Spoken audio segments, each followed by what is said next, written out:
Thank you for watching this video. Today we will be doing technical analysis on the stock market for the week ending Friday, November 19th, 2021. And for this analysis, we will be using stockcharts.com.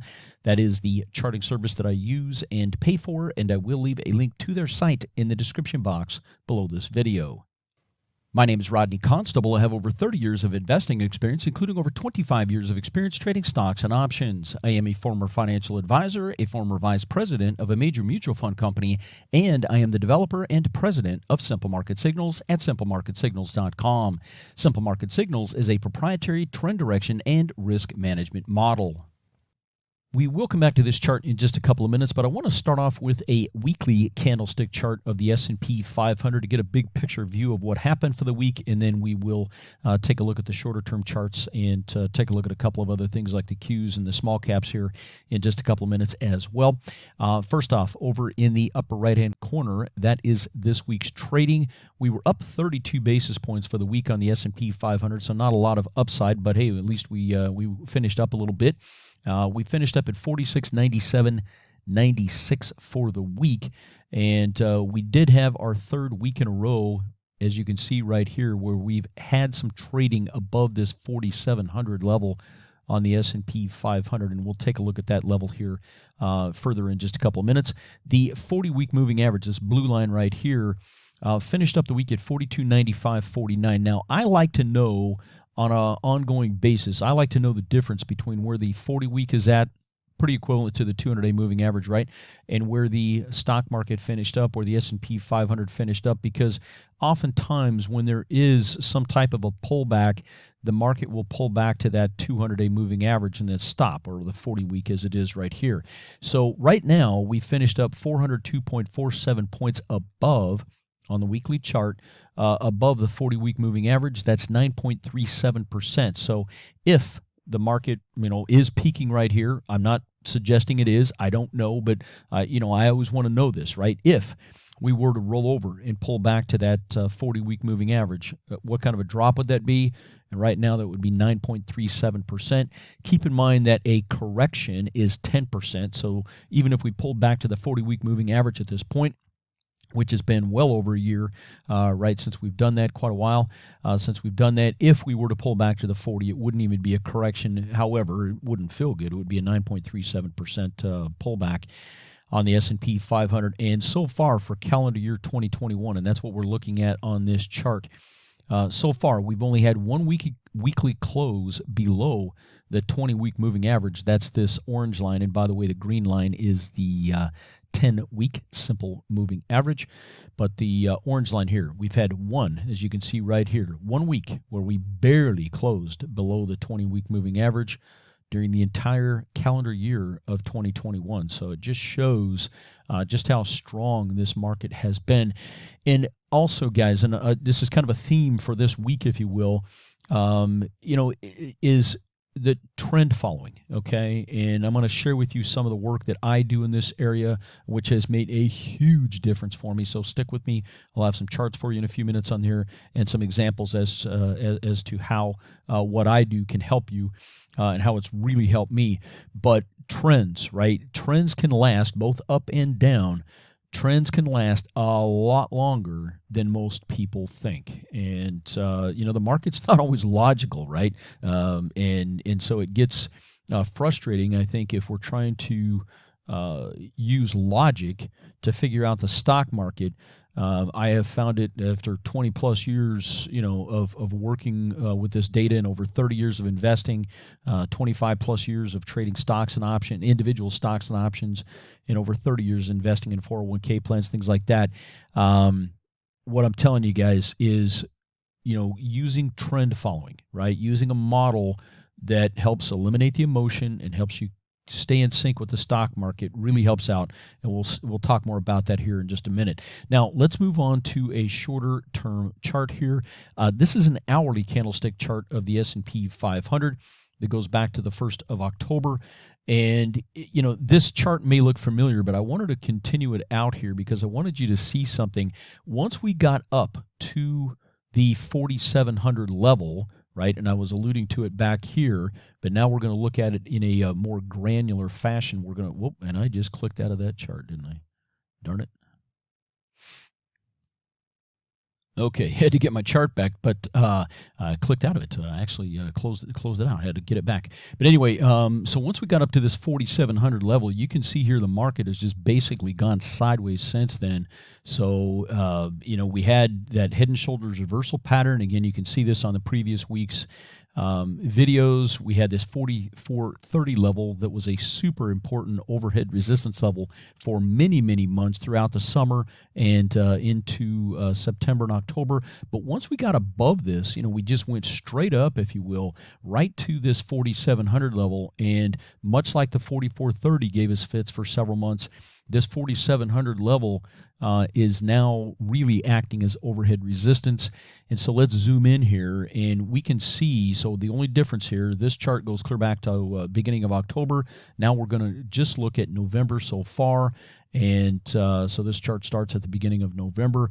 And you can see that 47.1850, and hopefully you're looking at this on a larger screen like a computer, but that is still the all-time intraday high on the S&P 500 at 47.1850. Now, over the last few days, we've gotten close. On the 16th of November, we hit 47.1495 right here.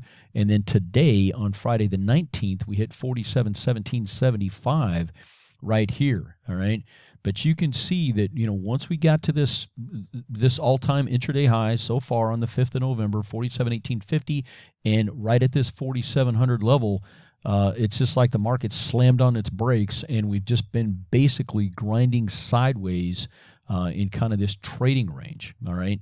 And so that's important. Now, the good news is we haven't sold off, right? We got right up to that level and haven't sold off, but we definitely have some stalling action here, and, it's going to be we don't know whether the market's going to pull back here a little bit or just kind of grind sideways and consolidate and then move higher. All right, but we'll take a look at the kind of some of the stronger areas here in a second and some of the weaker areas. But let's finish up on the S&P 500 here. So on a daily basis, we can see here on the 5th of November, that's that intraday high right here, but we didn't close above 4,700.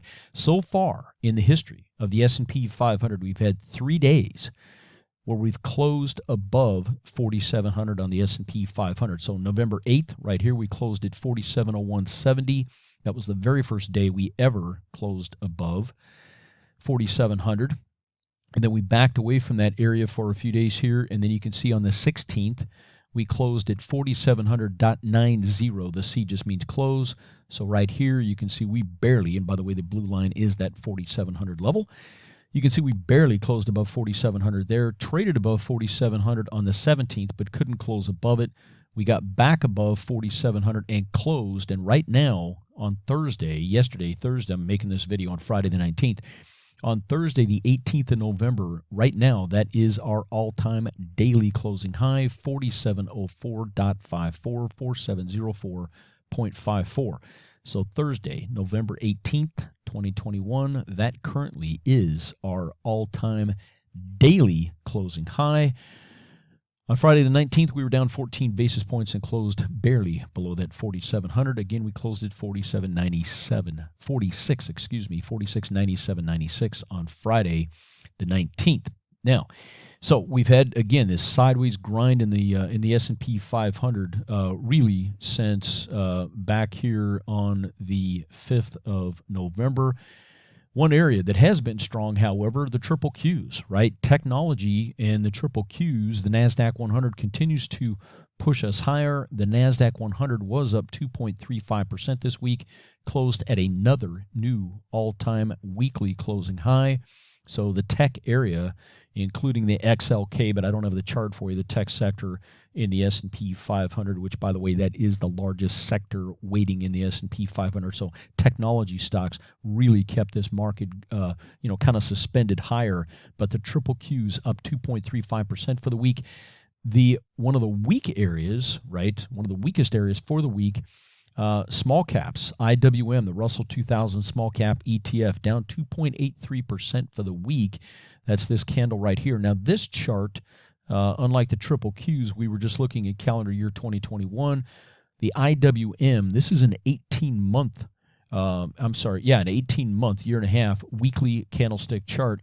The blue line here just represents the overhead resistance point because we got up in the IWM, the Russell 2000 small caps, really at the, February to March, we hit this upper boundary and we just went sideways. I mean, look at this sideways consolidation, this sideways base that we built in the small caps for 7-8 months. I mean, this is an incredible sideways base here.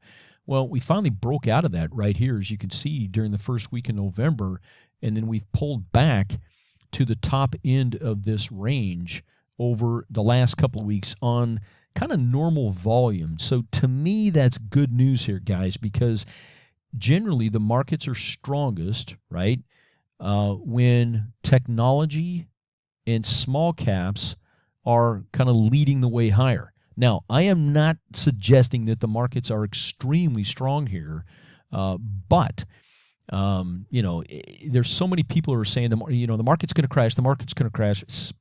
Please be careful of those people. First off, that is such an ambiguous statement. Be careful when it comes to the stock market. Be careful with highly emotional statements, and be careful with statements that can't be quantified. The market's going to crash. What does that mean? To somebody that may mean 5%, another person that's 10%, another people 20, 30, 40, 50, 80, I don't know. So just be super careful with that, all right? But so far, what we've experienced is a breakout with what I call a round trip, all right? So what we will want to watch over the next few weeks on the small caps is, did they just break out round trip and then they're going to go higher from here? Or did this breakout fail and the small caps are going to roll over, all right? So that could be kind of a clue as to what we might experience over the next few months and whether the market, the S&P 500, can finish up higher than it is right now between now and the end of the year, about 6-7 weeks for the balance of 2021, or are we going to really start to roll over? So as long as the triple Qs hold in there and small caps don't really roll over, then more than likely the S&P 500 could finish up even a little bit higher, 1 or 2% higher than it is right now, okay? I don't make predictions. I'm just doing some analysis, and we have to look at, if this, then that scenarios. But the fact that triple Qs were up 2.35% this week, that's not bad news, guys. And small caps, again, pulling back to the top end of the range, that that overhead resistance area. And remember, prior resistance, right, this area here, becomes support once penetrated. So hopefully all the small caps did was pull back to the prior resistance area, which again becomes support. But again, it will be critical over the next couple of weeks to see small caps stay right here and then move higher. If small caps start to break down, then we know that the market is indeed getting weaker. Okay. Now, we're going to go back in time here and take a look at some charts that I've annotated using my model. Now, I built a proprietary model for myself.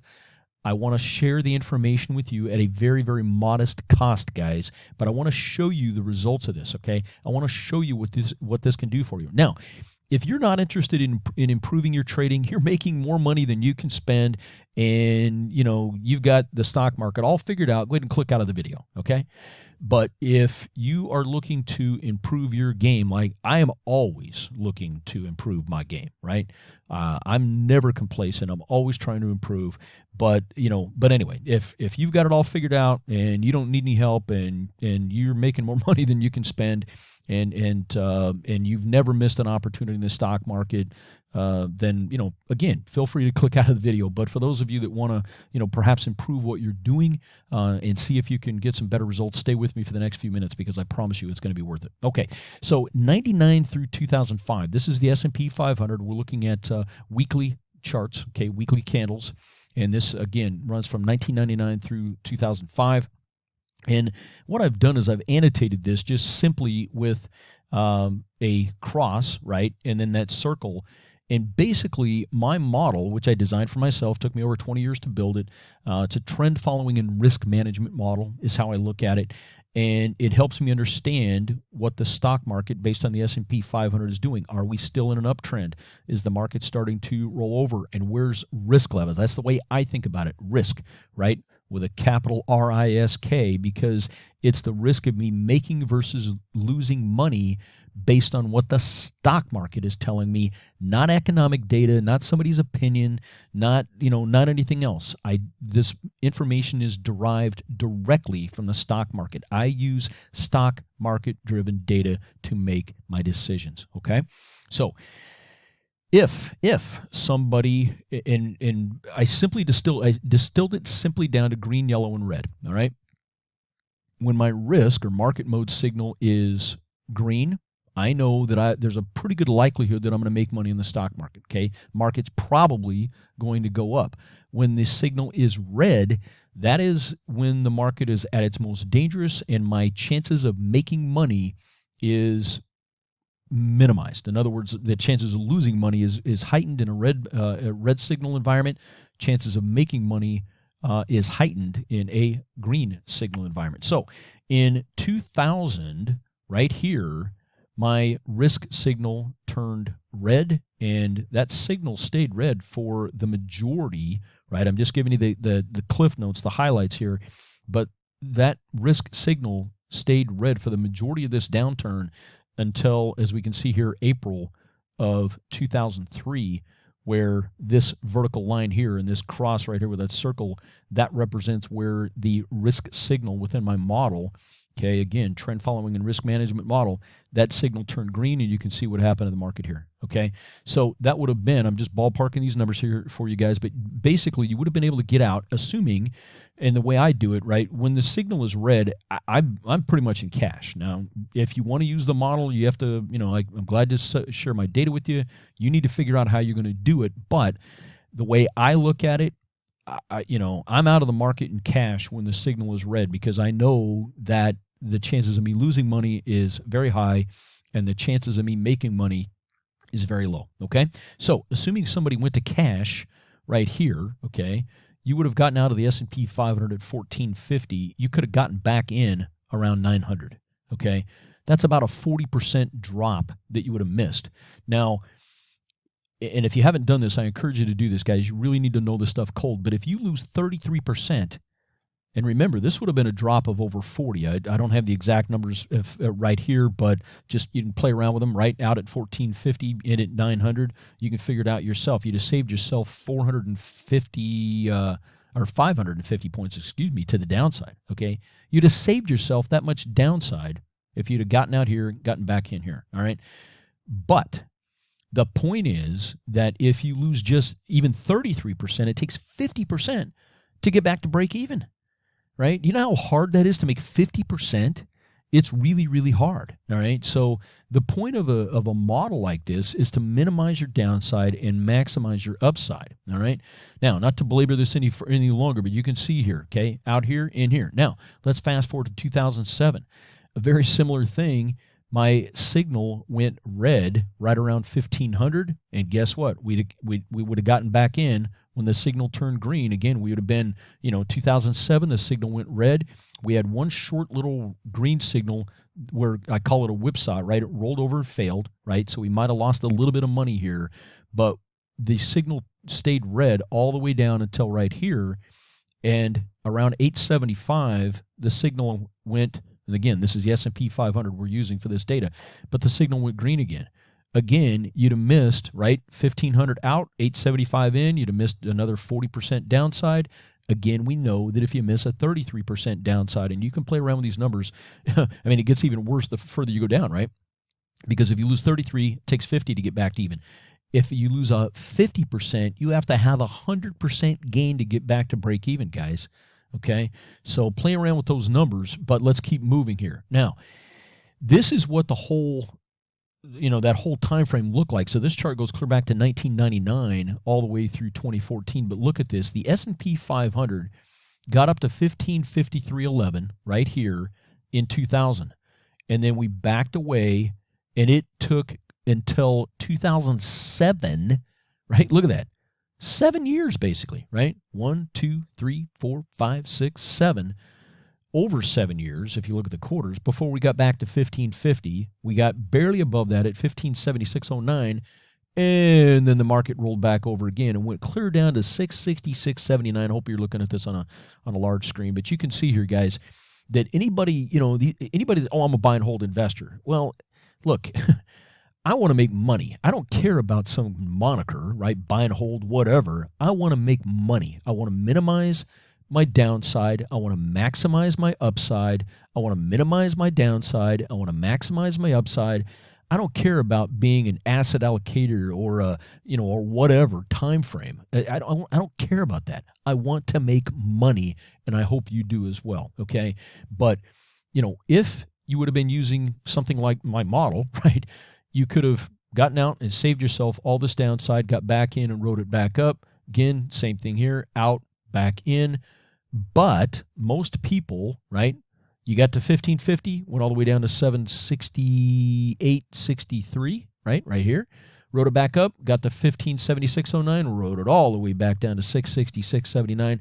Guys, emotionally, it is really, really hard on you when you take these types of when you take these types of hits, guys. It hurts. All right, emotionally, it's just so draining. And look at this. It wasn't until first quarter of 2013 where we finally broke out of this 1550 area to the upside. All right, this blue line, by the way, is 1550 on the S&P 500.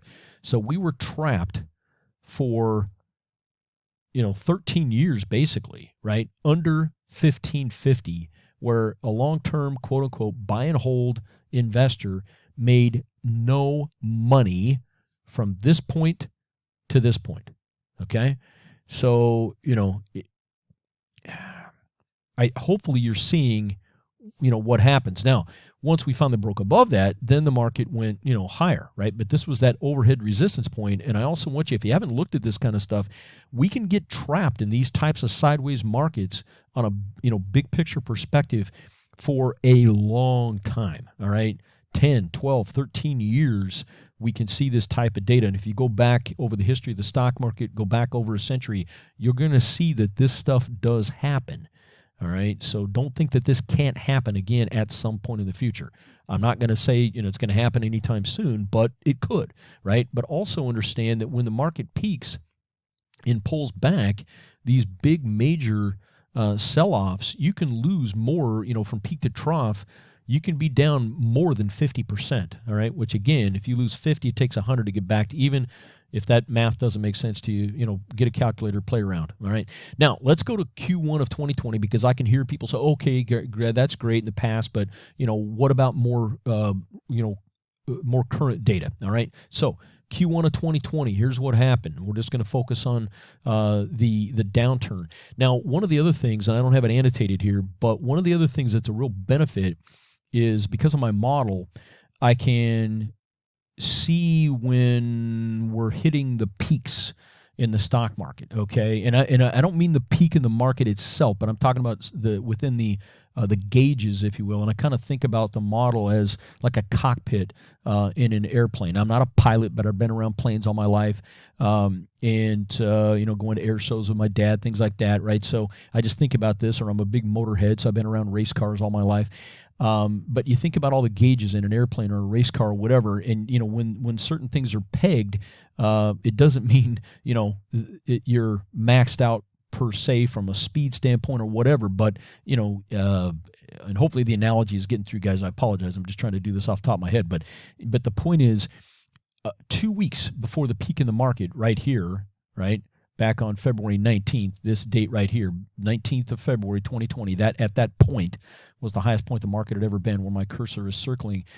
2 weeks prior to that, I'd been warning my subscribers that that some of the gauges within my model were peaked. In other words, we probably are getting close to a high, and I had no idea that COVID was going to hit and things like that, but I just knew that it was probably going to be hard to get too much higher than where we were. Well, and as luck would have it, right? Bad luck, obviously.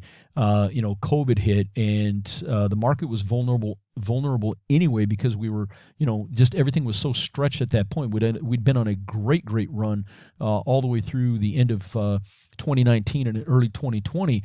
Well, look at what happened. And again, my signals are green, yellow, red. We had a green signal. It's just the G right there.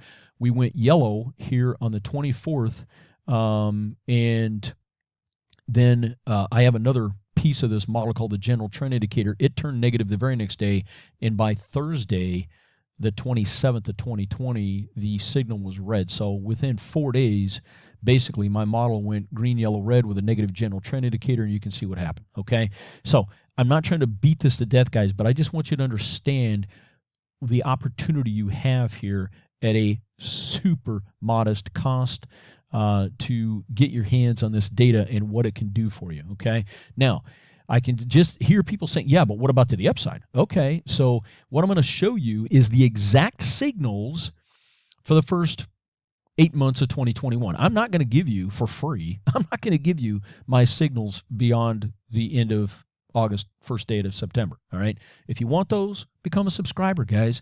It's very cost effective, and I'll get you the information here on where you can take a deeper dive on this. But look at, again, the green signal, that's where you're going to make the most upside progress. And again, I designed this for myself. I'm sharing it with you, all right? But when the signal is green on the S&P 500, you can see this is where you're going to make your biggest upside progress. We've had a few yellows, right? The yellows are kind of soft spots, kind of a sideways pullback in the stock market. Hard to make money in a yellow signal. Generally don't lose a lot. And a lot of times the yellow signals are just a few days long. They can last weeks or longer, but generally the yellow signals are just short-term pullbacks. But at least when the signal is yellow, I know, and my subscribers know, that the market is softening, right? It can be a transition like it was here from yellow to red. It can be a transition signal, but most often the yellow signal is just a short-term pullback, and we go from green to yellow to green. All right, so that's the normal sequence. But again, when the market does peak and we're going from a green to a red signal, that yellow signal is a transition. So I can't talk now. Transition signal. There we go. Can't get it out. All right. So the point is, guys, I want you to understand that this model, right, it's a trend following and risk management model that I designed for myself. And if you don't know my background, by the way, in finance, I've had a lot of securities licenses, industry designations. I've worked for a long time in the securities industry as a professional. I'm not just some amateur trader, all right? There's going to be a video linked in the description box below this video. If you want to know, it's about 4 minutes long. It'll get, basically, it's my bio, okay? So if you want to know, all my securities licenses and everything that I held, prior to selling my practice in 2016 and moving on to this, then you can go back and watch that video if you want. Again, it'll be in the description box below this video. So green is when you're going to make the most upside progress in the stock market. So if you're long calls, you have leverage, anything like that, safest to do it in a green market environment. And when the risk signal is red, this is when you're going to lose the most money. Bear markets, you're going to find that the signal is red during bear markets. So with that said, I will give you a little bit more information. If this interests you, if you want to find out more about it, I will now tee up some more information as to how you can find out more about simple market signals, my model, and becoming one of my clients. Would you like the advantage of knowing when it's generally safest and most profitable to be in equities, and when it's most dangerous and generally least profitable to be in equities? To learn more, go to simplemarketsignals.com and watch this video that's on our homepage. Want more charts? Want access to proprietary market information? Want to minimize the likelihood you will experience catastrophic losses in the market? To learn more, go to simplemarketsignals.com and watch this video that's on our homepage. Again, that website is simplemarketsignals.com, and I will also leave a link to this site in the description box below this video.